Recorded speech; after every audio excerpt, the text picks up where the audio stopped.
भगवान में ध्यान न लगे तो कौन से चार काम बता रहे हैं सुखदेव जी?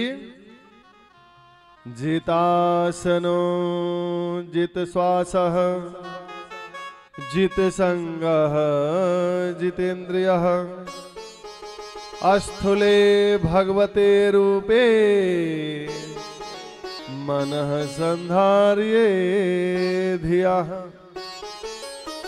पहली बात बता रहे हैं, जितासनो, आसन को जीतो।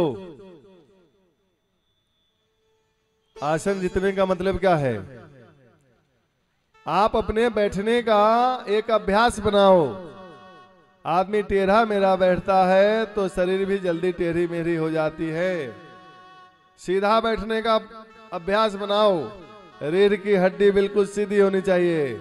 सीधी बैठने का अभ्यास बनाएंगे तो घुटनों पे इधर उधर ध्यान नहीं भटकेगा। आसन को सिद्ध करो, शरीर पे ही ध्यान रहेगा तो बार बार ध्यान कहाँ जाएगा? कभी पैर पे, कभी हाथ पर, कभी इधर उधर। ध्यान लगाने के लिए आसन को पहले सिद्ध करो।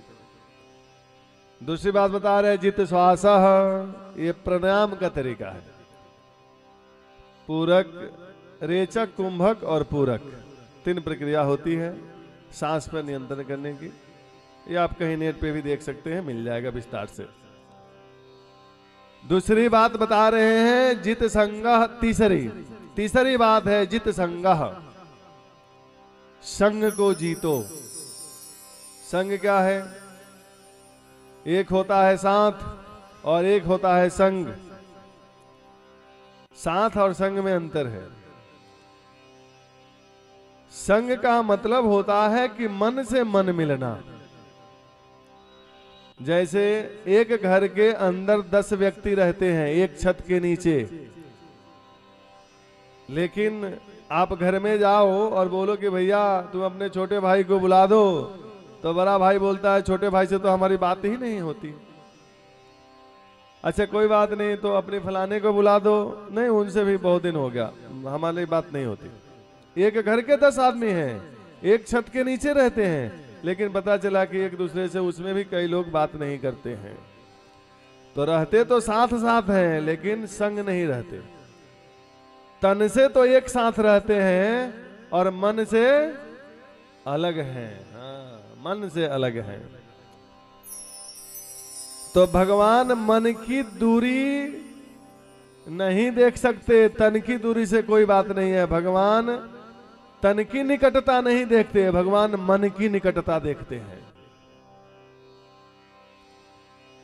तन तो भगवान देखते ही नहीं, तन तो दुनिया वाले देखते हैं, भगवान तो सिर्फ मन देखते हैं। और भगवान कहते भी हैं, निर्मल मन जन सो मोहि पावा, निर्मल मन जन सो मोहि पावा, मोहि कपट छल छिद्र न भावा। भगवान कहते हैं कि निर्मल मन जन सो मोहि पावा। जिसका मन निर्मल है वही व्यक्ति मुझे पा सकता है। तो मन को निर्मल बनाना है। सुपनखा जी बहुत सुंदर बन के आई थी। रुचिर रूप धरी प्रभु पहे आई, और बोली वचन बहुत मुस्काई। रुचिर रूप बहुत सुंदर, बहुत डेंटिंग पेंटिंग करके। आजकल तो पेंटिंग भी खूब हो रही है। पेंटिंग का तो क्या कहा जाए। शादियों में जाते हैं, जिसकी शादी हो रही है ऐसी पेंटिंग हो रही है कि बाद में उसको पहचानना ही मुश्किल हो जाएगा। पहले देखो तो उस दिन नहीं पहचान पाओगे, उस दिन देख लिया तो बाद में नहीं पहचान पाओगे। छोटे ब्रश, बड़े ब्रश, पता नहीं किस किस से सब ऐसे हो रही है। हाँ, कपड़े भी ऐसे कि ना बैठा जाए, बैठ नहीं सकते। शादी मंडप में बैठना भी मुश्किल है। उस पेंटिंग से आप ये समझ लो हंसना भी मना है, हंस नहीं सकते। और विदाई के समय रोना भी मना है, नहीं तो खराब हो जाएगा। हाँ, ऐसे ही बहुत सुंदर बन के आई थी सुपनखा। तो भगवान को तो एक बार देखना चाहिए ना कि कितनी सुंदर है, लेकिन भगवान ने देखा ही नहीं। भगवान राम भद्र कौशलेन्द्र नंदन ने नहीं देखा। सीत ही चितय कही प्रभु बाता, अहै कुमार मोर लघु भ्राता। उसने भी व्यंग किया था सुपनखा से। सुपनखा ने क्या बोली थी? सुपनखा ने बोला था कि अब तक मैं कुंवारी घूम रही थी, विवाहिता होके अपने आप को कुंवारी बता रही है, ताते अब लग रही कुंवारी, पर मन माना कछु तुम ही निहारी। तो भगवान ने भी कह दिया कि ये झूठ बोल रही है, तो जवाब इसका इसी तरीके से दो। कह दिया कि अहै कुमार मोर लघु भ्राता, मैं तो विवाहिता हूं, मेरी पत्नी यहां है, मेरा भाई छोटा वाला कुंवार है, उससे बात कर लो। लेकिन भगवान ने देखा नहीं। सीत ही चितय कही प्रभु बाता, देख रहे हैं सीता को, और जवाब दिया किसको? सुपनखा को। क्योंकि उसका मन निर्मल नहीं था, तन निर्मल बना के आई थी, तन सुंदर बना के आई थी, मन अंदर से कपट था, कपट भेष बना के आई थी, इसलिए भगवान ने नहीं देखा। एक भक्त कहता है कि हे भगवान, मैं आपको कुछ देना चाहता हूं। भगवान ने कहा क्या दोगे? हमारे पास तो सब कुछ है। भक्त सोचते सोचते बोला कि रत्ना करस्त्व गृहम गृहिणी च पद्यमा, किम देयमस्तु भवतु जगदीश्वराय। भक्त कहता है रत्ना करस्त्व गृहम, हे प्रभु, दुनिया में सबसे महंगे रत्न होते हैं, और वो भी देना आपको बेकार है, क्योंकि आपका घर है रत्नाकर, रत्नाकरस्त्व गृहम। आपका घर रत्नाकर है, आपके घर में ही रत्न है। आप नारायण हैं, नारायण का मतलब नार माने जल, अयन मतलब घर, जिसका जल में घर हो नारायण, और रत्न जल में ही पाए जाते हैं, इसलिए आपके घर में रत्न है, रत्न देना बेकार है। तो आपको रुपया पैसा दूं, धन दौलत दूं, तो वो भी देना बेकार है। क्यों? क्योंकि गृहिणी च पद्यमा, पद्यमा मतलब लक्ष्मी, आपकी जो घरवाली है वो स्वयं लक्ष्मी है, तो आपको धन देना भी बेकार है। कीमते अमस्तु भवतु जगदीश्वराया, आप तो जगदीश हैं, मैं क्या दूं आपको, जगत के ईश्वर हैं। भगवान ने कहा कि सब कुछ तो मेरे पास है, तू देगा क्या मेरे को?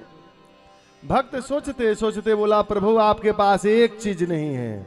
क्या नहीं है? तो आपके पास मन नहीं है। बोला तुम्हें कैसे पता हमारे पास मन नहीं है? भक्त ने कहा आपके समाचार पत्र से मुझे पता चला कि आपके पास मन नहीं है। मेरा समाचार पत्र आपको कहां से मिला महाराज?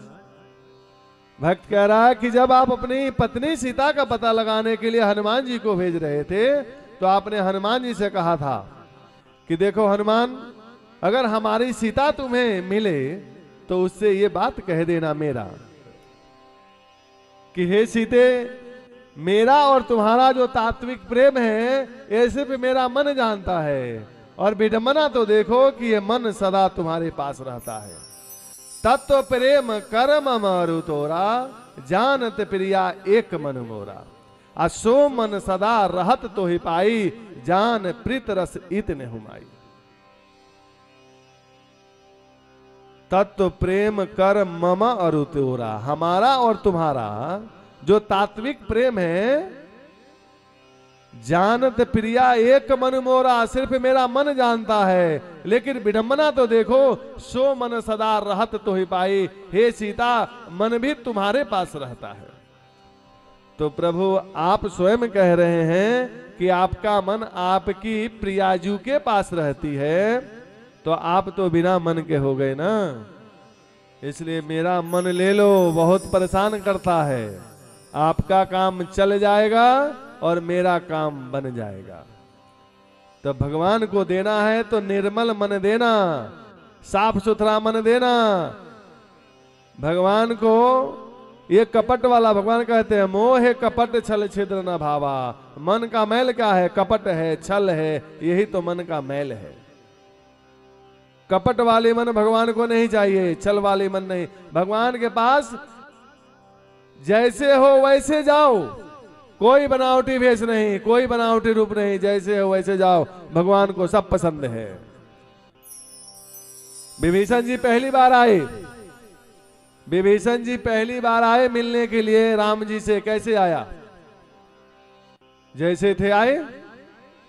और जब पहली बार मिले, राम जी ने परिचय पूछा कि आपका परिचय।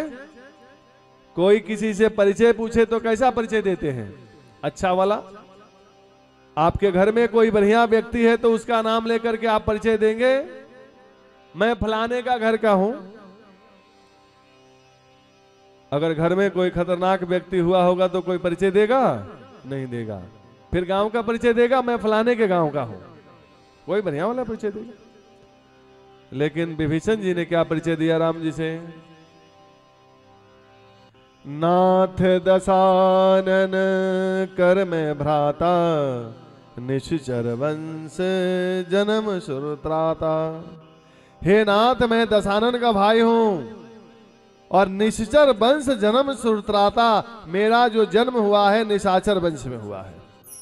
आप विचार कीजिए कि कितना खतरनाक परिचय है। कह रहे हैं कि मैं दशानन का भाई। दशानन कौन है? जो रावण है उनके पत्नी को लेकर के गया है, यानी राम जी का दुश्मन है। तो दुश्मन का मैं भाई हूं। तो दुश्मन का भाई क्या होता है? दुश्मन के भाई से कोई प्रेम करेगा? नहीं करेगा, क्योंकि दुश्मन का भाई भी दुश्मन की गिनती में आता है। करोड़ों में ऐसा एक होता है जो नहीं आएगा, नहीं तो आता है। दूसरा बात बता रहे कि निश्चर वंश जन्म सुरत्राता, निशाचर वंश में मेरा जन्म हुआ है। और भगवान यहां प्रतिज्ञा कर चुके हैं कि निश्चर हीन करऊ मही, भूज उठाई पनकिन। निशाचरों से हीन कर दूंगा इस धरती को। भगवान ने प्रतिज्ञा कर बैठे हैं कि निशाचर से विहीन कर दूंगा इस धरती को। और तब ये कह रहे हैं कि मैं भी निशाचर हूं। परिचय खतरनाक है कि नहीं? चाहते तो परिचय दे सकते थे कि मैं पुलस्त्य ऋषि का नाती हूं, विश्रवा का पुत्र हूं। विभीषण जी के पिताजी और दादाजी दोनों बहुत बड़े ऋषि थे और लंका में राक्षसों का बाहुल्य है, फिर भी आपका मंदिर बना करके हम आपका भजन कीर्तन करते हैं। परिचय तो ये अच्छा था और सही भी था, लेकिन इसको नहीं दिया। जो कमी थी और दिखा दी। भगवान समझ गए कि निर्मल मन जन सो मोहि पावा। इसका मन निर्मल है, इसलिए कहीं से कुछ झूठ नहीं बोला। हरिओम। तो इन्होंने कहीं से देखा कि विभीषण जी झूठ नहीं मिले, झूठ नहीं बोले, और उन्होंने गले लगा लिया राम जी को। राम जी ने गले लगा लिया। प्रेम से बोलिए जय श्री राधे राधे राधे। तो भगवान कहते हैं कि निर्मल मन जन सो मोहि पावा। जिसका मन निर्मल है वही व्यक्ति मुझे पा सकता है। तो भगवान तन की निकटता नहीं, मन की निकटता देखते हैं। जो मन से भगवान के निकट हो ये है जित संग। और चौथी बात बता रहे हैं जितेंद्रियः। अपने इंद्रियों को बस में रखें, भगवान में मन लग जाएगा। और भगवान में यहां मन लगने की दो विधि बताई है। अस्थूले भगवते रूपे मनः संधार्ये धिया। पहले तो भगवान का अस्थूल ध्यान। अस्थूल ध्यान क्या मतलब? जितना हमारे आंखों से दिख रहा है ये सब कुछ परमात्मा का विराट बप्पू है। 14 लोक हैं, ये भगवान का शरीर है। पाताल, रसातल, तलातल, महातल, अतल, बीतल, सुतल, ये धरती से नीचे 7 लोक, और धरती, आकाश, स्वर्गलोक, जनलोक, महलोक, तपोलोक, और ऊपर सत्यलोक। ये 14 लोक भगवान के शरीर हैं। जो अंतरिक्ष है ये भगवान के नेत्र हैं, देखने की शक्ति उसमें सूर्य है। दिन और रात भगवान के पलके हैं। ये परम प्रबल वायु भगवान का श्वास है और गुणों के चक्कर को चलाते रहना ही भगवान का कार्य है। जितने बड़े बड़े पर्वत आप देख रहे हैं भगवान के शरीर की हड्डियां हैं, भगवान की नारी नदियां हैं, और जितने वृक्ष हैं ये भगवान के शरीर के रोमावलियां हैं। ब्राह्मण भगवान का मुख है, क्षत्रिय भुजा, वैश्य जंघा और शूद्र भगवान के चरण हैं। और ये चारों वर्ण मिलेगा तब ये शरीर रूपी राष्ट्र चलेगा। बहुत लोगों को मन में भ्रम हो जाती है कुछ बातों से। अगर शूद्र चरण है, शरीर आपका स्वस्थ मस्त है और पैर काम नहीं कर रहा है तो क्या शरीर चलेगा? चरण की भी आवश्यकता है।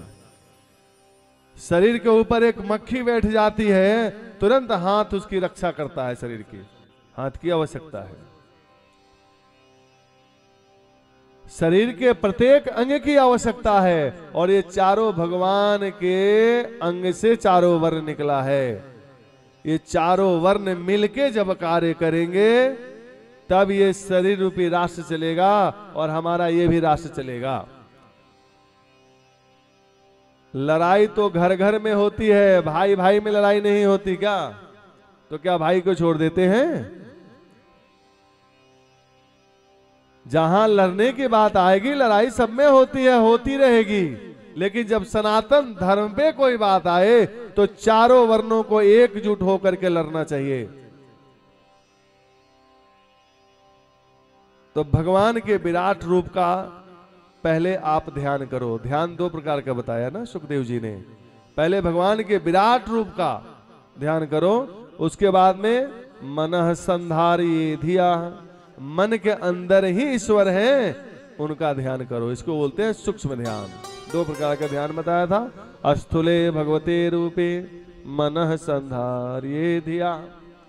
इसके बाद में क्रम मुक्ति और सदो मुक्ति बताया तृतीय स्कंध में। बड़ा गंभीर है ये, वैसे भागवत में बहुत कम चर्चा होती है। द्वितीय और तृतीय स्कंध में बहुत कम चर्चाएं होती हैं। क्रम मुक्ति और सदो मुक्ति क्या है? किस कामना से किस देवता की पूजन करनी चाहिए? यदि आपको शक्ति की आवश्यकता है तो देवराज इंद्र का पूजन करो। घर में बहुत अन्न चाहिए तो माता अदिति की पूजा करो। आप स्वस्थ रहना चाहते हैं तो अश्वनी कुमारों का पूजन करो। यदि आप वीरता चाहते हैं तो मरुदगणों की उपासना करो। धन चाहते हैं तो वसुओं की